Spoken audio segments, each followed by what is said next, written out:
Hey everyone, and welcome.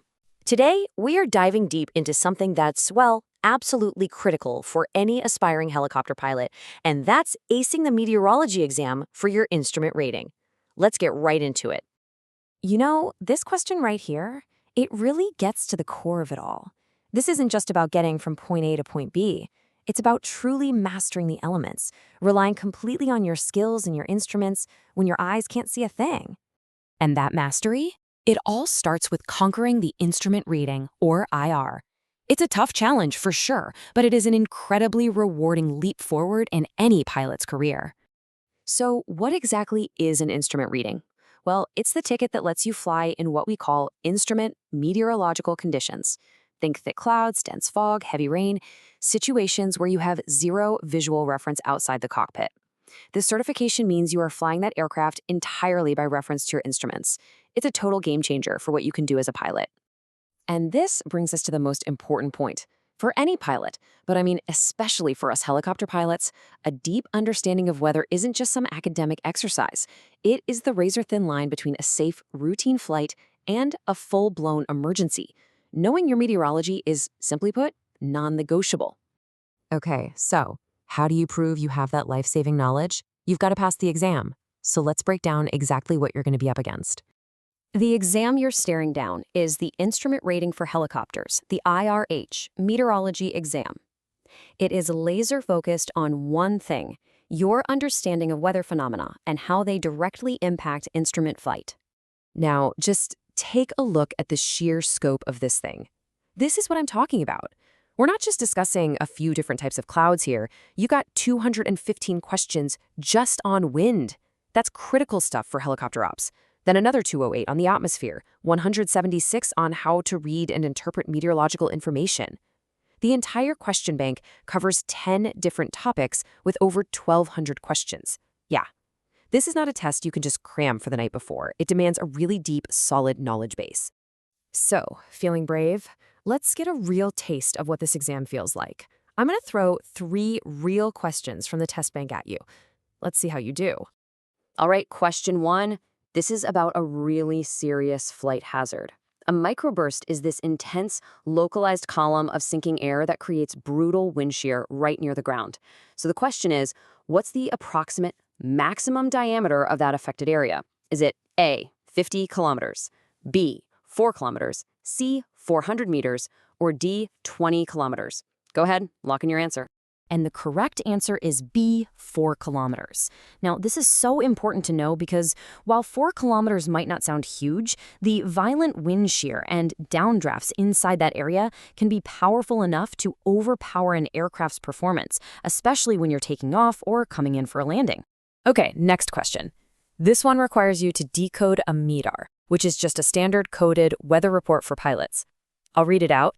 EDDM 250850Z, 33005KT, 1400, R26R, /P1500N, R26L/1500N, BR SCT002, OVC003, 5/5, Q1025, no SIG. Based on that report, which of these statements is correct? Is it A, B, C, or D? Take a second and see if you can crack that code.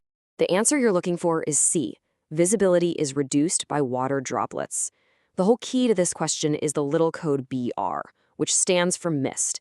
And by definition, mist is just that, visibility being reduced by tiny water droplets hanging in the air. A simple 2-letter code, but you've got to know what it means.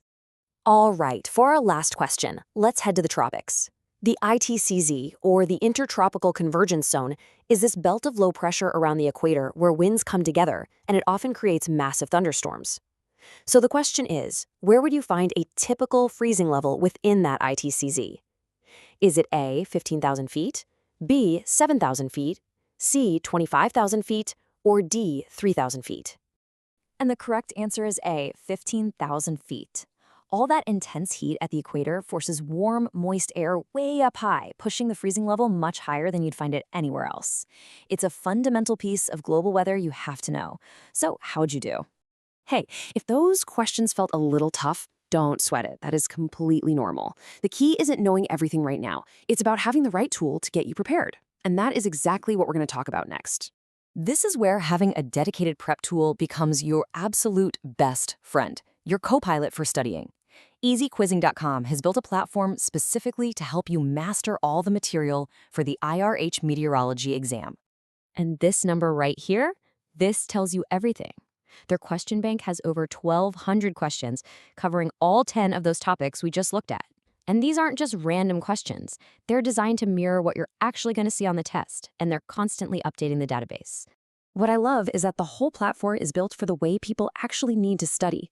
You can start in learning mode, which gives you instant feedback and really detailed explanations for every single answer. Then, when you're feeling ready, you jump into exam mode to simulate the real deal, and you can do it all on their web simulator or on their mobile app. And that flexibility is it's perfect.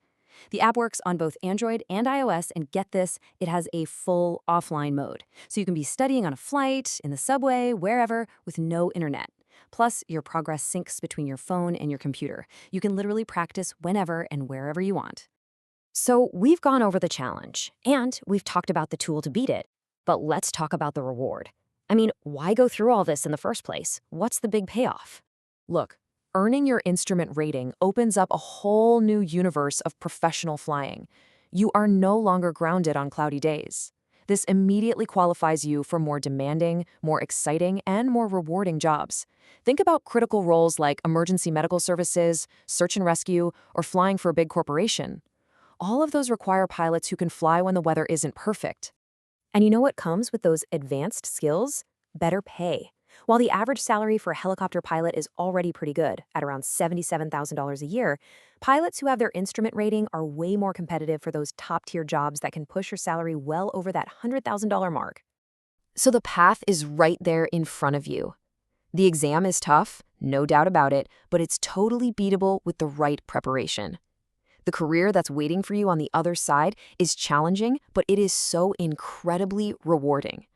So the only real question left is, are you ready to take the controls and master the skies?